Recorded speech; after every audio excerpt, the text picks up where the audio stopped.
vamos falar um pouco sobre gente que não é lascada. Sayão, por que se fala tanto que os judeus prosperam? Ou que eles são ricos, ou... Sei lá, eu já vi falar até que os judeus nos Estados Unidos lá são os caras mais ricos dos Estados Unidos, são os judeus, né? Mas tem mesmo uma ideia de que judeu é mais próspero, né? Então, aí a gente tem, vamos dizer, os dois lados da moeda, né?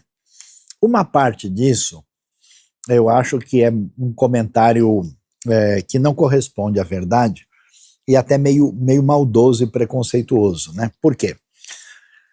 O japonês trabalha e é rico, falou, o cara é capaz, olha o que ele conseguiu. O americano, o alemão, o francês, né? Até o brasileiro, normal. Aí, se o judeu se deu bem, eu falei, o cara é judeu, hein? O cara, ele deve ter algum esquema aí, ele deve ter feito alguma falcatrua, algum negócio. Então, existe uma tradição antiga de que todos os judeus são milionários e que eles, de maneira ilegítima, acabaram por procedimentos de exploração dos outros, enriquecendo, e isso fortaleceu muito esse comportamento antissemita. Na verdade, eu conheço muito Israel, conheço muitos judeus em vários lugares do mundo, e tem judeu muito bem sucedido financeiramente, tem judeu classe média alta, tem judeu classe média, tem judeu que trabalha para pagar as contas, inclusive tem muito judeu pobre, inclusive em Israel. Então é um pouco mito, mas de modo geral, o povo judeu é muito bem sucedido. E qual é a razão disso? Bom, primeiro é simples, eles têm a Bíblia na língua original para eles lerem e entenderem. Então, uma das coisas mais importantes da tradição judaica é o valor da educação. Você tem uma ideia, tem até piadas judaicas famosas, né?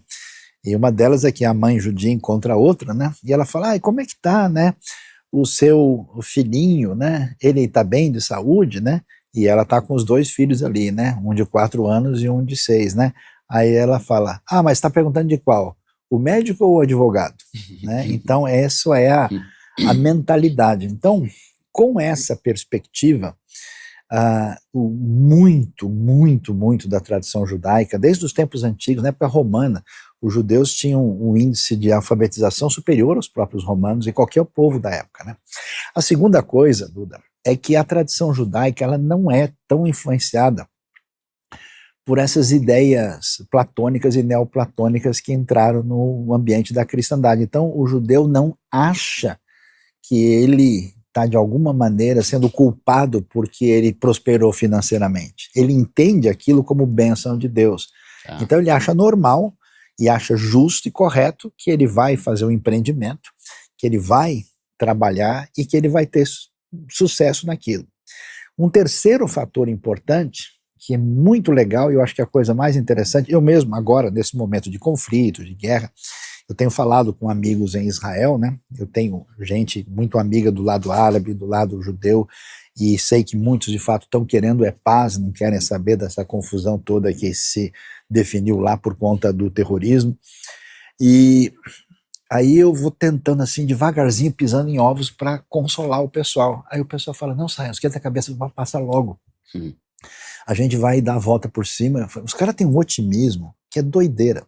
Então, por exemplo, final de setembro, começo de outubro, geralmente você tem o Ano Novo Judaico, o Rosh Hashanah, festa das trombetas na Bíblia. Aí os caras vão cantar, né, para receber esse Ano Novo, e eles vão cantar dizendo Bashanah Haba'ah Nesheve Al Mirpeset Ve Nisport Sipurim Nodedô. Amém, amém. Amém? Amém. Mas aí chega um pedacinho que ele diz assim, ó, Otire Kamatov Yehie Bashanah Haba'ah. Você ainda vai ver quanta coisa boa vai acontecer no ano que vai nascer. Quer dizer, em vez de cantar Nana Nenê que a cuca vem pegar, ou boi da cara preta, pega esse menino que tem medo de careta. Atirei o pau no gato. Não. O papo, a conversa é tipo assim, não há nada que seja desafiante a ponto da gente não ter esperança e capacidade de fazer a mudança. Então esse espírito otimista que não tem essa pegada desse fatalismo, pau que nasce todo, e é engraçado isso eles não terem, porque foi um povo que sofreu 2000 anos e mesmo assim não se prendeu no vitimismo. Não tem vitimismo, os caras não dão. E também, por exemplo, vamos falar a verdade aqui, abertamente, você pega um brazuca assim mesmo, né? Raiz. A raiz, tal, aqui, digamos, o Zé da Silva, tal, você chega para ele e fala, vamos fazer uma pesquisa aqui sobre microbiologia. Fala, mas se eu tivesse o recurso que os Estados Unidos têm, né? Se eu tivesse o laboratório que tem na Alemanha, se eu tivesse a tecnologia que tem o Japão, o judeu não quer nem saber nada disso. A cabeça dele é o seguinte, se tem alguém que fez, a gente também faz. Como? Eu não sei. E por isso, que aí é a última coisa que eu acho interessante, eu nunca vi nenhum povo na história que consiga se reinventar tão rapidamente. A maior parte dos judeus hoje em Israel tem o seu, vamos dizer, avô ou bisavô, e às vezes até o pai, em grande parte que fugiu, né, do Holocausto, fugiu de perseguição e vieram de outros países e vieram morar em Israel. O cara morava na Polônia.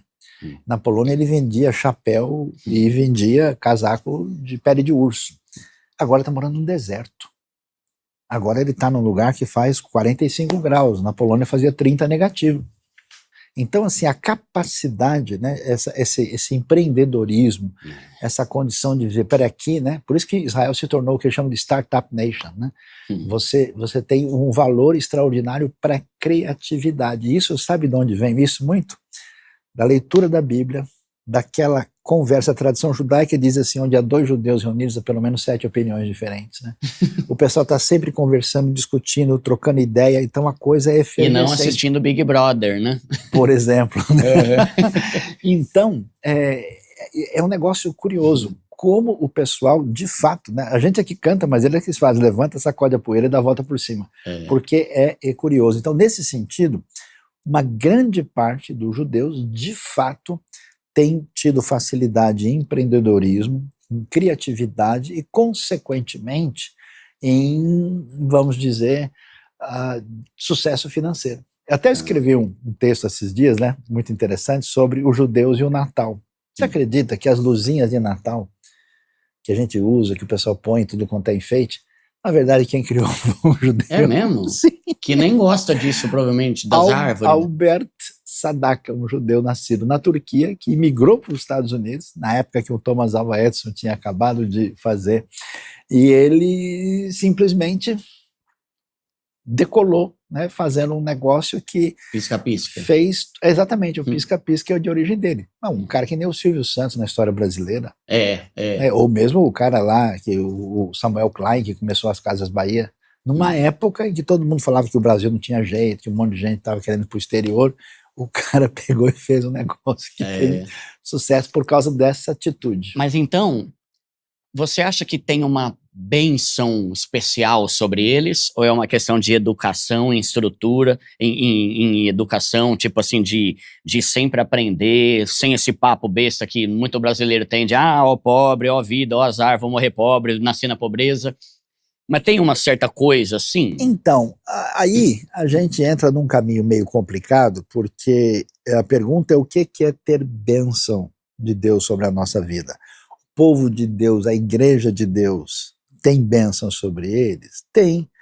E tudo dá certo e não tem problema nenhum para a igreja. O povo judeu é abençoado por Deus e, por acaso, nunca passou por perseguição, nunca houve problema nenhum. Então, assim, o fato de que a bênção de Deus destinada a Israel, destinada àqueles que estão em aliança com Cristo Jesus, e a bênção de Deus para uma série, inclusive, de outros povos na Bíblia, além de Israel. Mas isso não significa ter o seu caminho facilitado. Essa cabeça que a gente tem, se Deus falou uma coisa legal, a gente deita sombra e água fresca e vai dar tudo certo. Não é assim.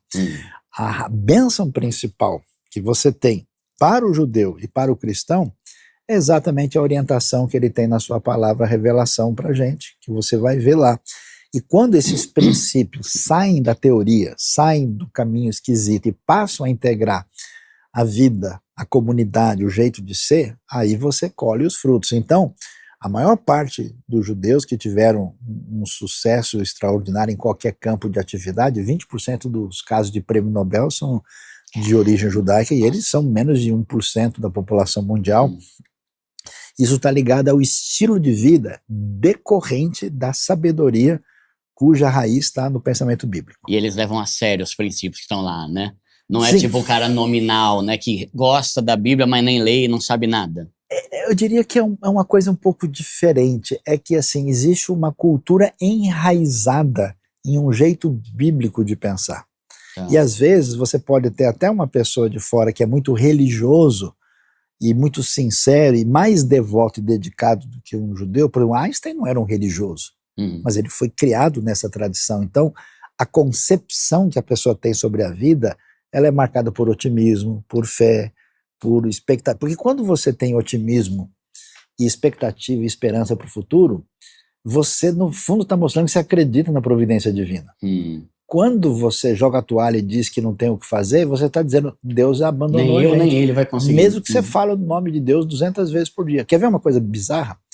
Quando você lê o livro do Apocalipse, qual é a razão do Apocalipse? É dizer para a gente que a gente tem que ter confiança em Deus, que a gente pode ter consolo da parte de Deus, apesar do que está acontecendo, e para a gente ter esperança. Os caras lêem o Apocalipse e ficam o quê? Morrendo de medo, apavorado, que o anticristo vai pegar ele na esquina. Nossa, O fim do mundo, o Armagedon, só pensa, a cabeça é perturbada, ela só pensa no viés negativo. Então você percebe que tem um sistema operacional que é de outra origem, que acaba maculando a leitura da Bíblia e ela acaba sendo mal embalada, né? E aí complica. E aí quando você tem uma tradição judaica, em alguns aspectos ela tem um elemento favorecedor na importância da comunidade, na importância da educação, na importância do otimismo e na importância da criatividade. Tá, boa.